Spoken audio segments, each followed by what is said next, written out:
Nation. Welcome back once again. It's your host, the G-Man. Today, we conclude our position-by-position preview of the NFL Draft. Today, we're going to talk about safeties, and yes, it is going to be a shorter discussion than most because there are not that many safeties to discuss. I think it's only an average safety class. Let's call it a C safety class with only 5 guys to talk about.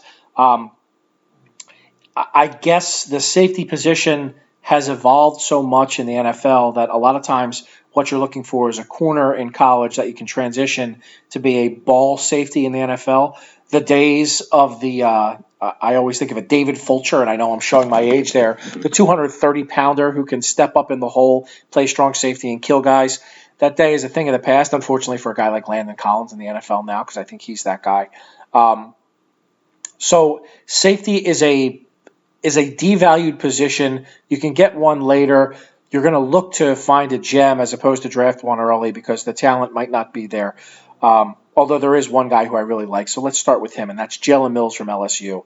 I think he's next in line as an LSU star defensive back in the NFL because he's all those things I just mentioned. He's fast. He's strong. He can do everything. He can probably play some corner in a pinch, and he has a willingness to hit. The comparison to me, and this is high praise for me because I absolutely love this guy, is Eric Berry. Eric Berry, I think, could be a cornerback if they needed him to be, and I think that Jalen Mills has that same type of talent. Next on my list is Tyvis Powell from Ohio State. Following the footsteps of other Ohio State safeties, he can do it all. He's fast enough, very smart, quick enough to start, not going to kill you, but he'll certainly tackle you, knows how to cover guys, can cover tight ends in the seam. Really, really good player. He's not going to be a star in coverage, but he's going to use his smarts to do it well enough to be a starter. And he does remind me of a guy like Malcolm Jenkins. Darian Thompson from Boise State is my number 3.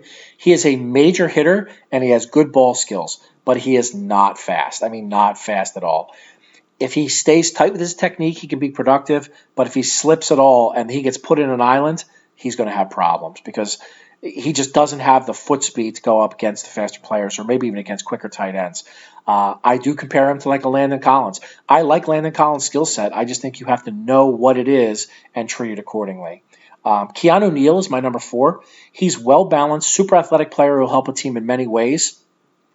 Because he can play all over the field, he's not a major hitter, but I do think he can play a little zone coverage.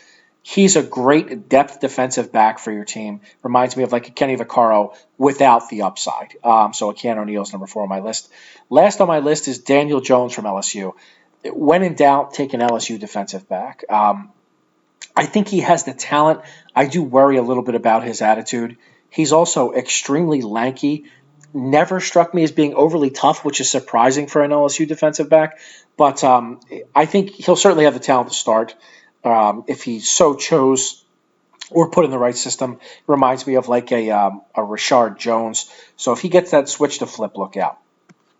And that's about it. Again, fairly short draft for safeties, fairly weak draft for safeties. So if you need one, it's better to just try to buy in bulk and get somebody later in the draft as opposed to trying to pluck one of these guys early. So that concludes our 2016 position-by-position NFL draft preview. The next thing we're going to do on the draft, because everybody loves the draft, including myself, is some mocks who I think people should take, who I think they're going to take, and where that's going to leave them. But for now, with your safety review, I'm your host, the G-Man, and I am out.